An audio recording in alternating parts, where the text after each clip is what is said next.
ओम नमो भगवते वासुदेवाय नमः। इस साल 12 फरवरी दिन बुधवार को माघ मास की पूर्णिमा पड़ रही है। यह माघ मास का अंतिम दिन होता है। इसके बाद फागुन मास का आरंभ हो जाता है।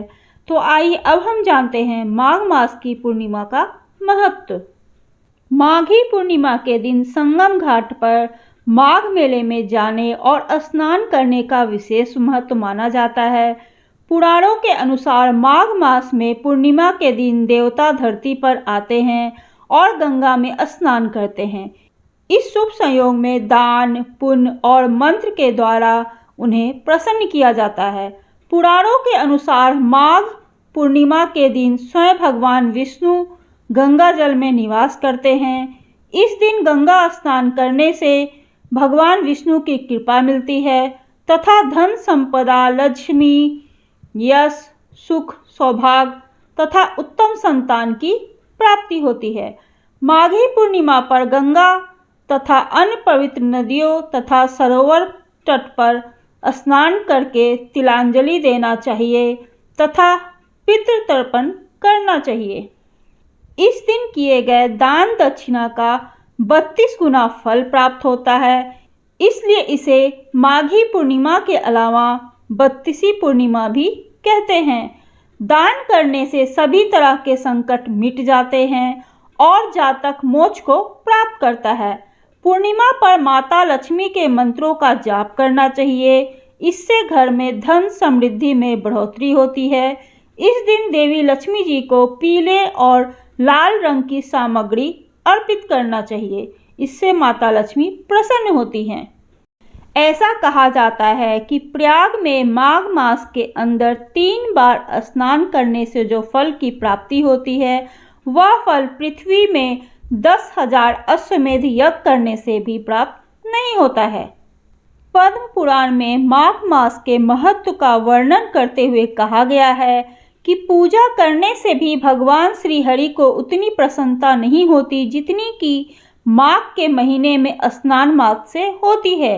इसलिए सभी पापों से मुक्ति और भगवान वासुदेव की प्रीति प्राप्त करने के लिए प्रत्येक मनुष्य को माघ स्नान करना चाहिए। आइए अब हम सुनते हैं माघ मास की पूर्णिमा व्रत की पौराणिक कथा। पौराणिक कथा के मुताबिक नर्मदा नदी के तट पर शुभ्रवत नामक विद्वान ब्राह्मण रहते थे, लेकिन वे काफी लालची थे। इनका लक्ष्य किसी भी तरह धन कमाना था और ऐसा करते करते ये समय से पूर्व ही वृद्ध दिखने लगे और कई बीमारियों की चपेट में आ गए। इसी बीच उन्हें अंतर्ज्ञान हुआ कि उन्होंने पूरा जीवन तो धन कमाने में बिता दिया, अब जीवन का उद्धार कैसे होगा। इसी क्रम में उन्होंने माघ मास में स्नान का महत्व बताने वाला एक श्लोक याद आया। इसके बाद स्नान का संकल्प लेकर ब्राह्मण नर्मदा नदी में स्नान करने लगे। करीब 9 दिन तक स्नान के बाद उनकी तबीयत ज़्यादा खराब हो गई और मृत्यु का समय आ गया। वे सोच रहे थे कि जीवन में कोई सत्कार्य न करने के कारण उन्हें नरक का दुख भोगना होगा, लेकिन वास्तव में मात्र 9 दिनों तक माघ मास में स्नान के कारण उन्हें मोक्ष की प्राप्ति हुई। आइए अब हम सुनते हैं पूर्णिमा व्रत कथा। कार्तिका नगर में धनेश्वर नाम के ब्राह्मण अपना जीवन भिक्षा मांगकर निर्वाह कर रहा था।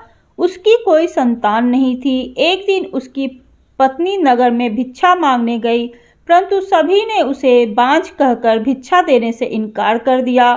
फिर किसी ने ब्राह्मण दंपति को 16 दिन तक माँ काली की पूजा करने को कहा।